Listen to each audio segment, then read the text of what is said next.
Hello, ഇന്നെൻ്റെ വീട്ടിലുള്ള കുറച്ച് ഫ്രൂട്ട്സ് ഐറ്റംസ് കാണിച്ചു തരാമേ. ഇതാണ് കുട്ടി പ്ലാവ്. ഇപ്രാവശ്യമാണ് കേട്ടോ ഇതിൽ ഇത്രയും ചക്ക ഉണ്ടായത്. ഇതാണ് സപ്പോട്ട. എപ്പോഴും ഇതിൽ കായ ഉണ്ടാവാറുണ്ട്. അത് പഴുക്കും മുമ്പേ കിളികൾ കൊണ്ടുപോകാറാണ് പതിവ്. പിന്നെ എൻ്റെ പറമ്പിൽ ഏറ്റവും കാണുന്ന ഒരു ഐറ്റമാണ് ഓമയ്ക്ക. അത് ഇഷ്ടം പോലെ ഉണ്ട്. ഇതാണ് മുള്ളാത്ത. ഇത്തവണ ഒന്നേ പിടിച്ചുള്ളൂ കേട്ടോ, ചിലപ്പോൾ ഒത്തിരി പിടിക്കാറുണ്ട്. പിന്നെ ഇതാണ് കൊക്കോ. കൊക്കോ ആണെങ്കിൽ ഇഷ്ടം പോലെ, നമുക്ക് 1-2 മരം ഉണ്ടായിരുന്നു, പക്ഷെ ഇപ്പോൾ ഇതേ ഉള്ളൂ, നിറയെ പിടിക്കും. ഇതാണ് നോനി.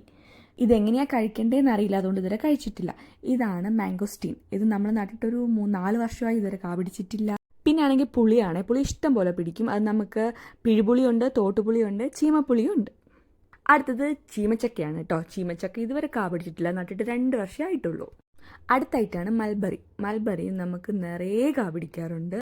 അടുത്തത് പീനട്ട് ബട്ടറാണ്. നമുക്ക് ഇത് കൂടാണ്ട് മാംഗോ ഉണ്ട്, റംബൂട്ടാനുണ്ട്, എല്ലാം കൂടെ ഒരു വീഡിയോയിൽ പറ്റില്ല. അതുകൊണ്ട് ഇതിൻ്റെയൊക്കെ ഫുൾ വീഡിയോസ് കാണണമെങ്കിൽ നിങ്ങൾ കമൻറ്റ് ഇട്ടാൽ മതി കേട്ടോ, ഞാനിടാം. ടാറ്റാ.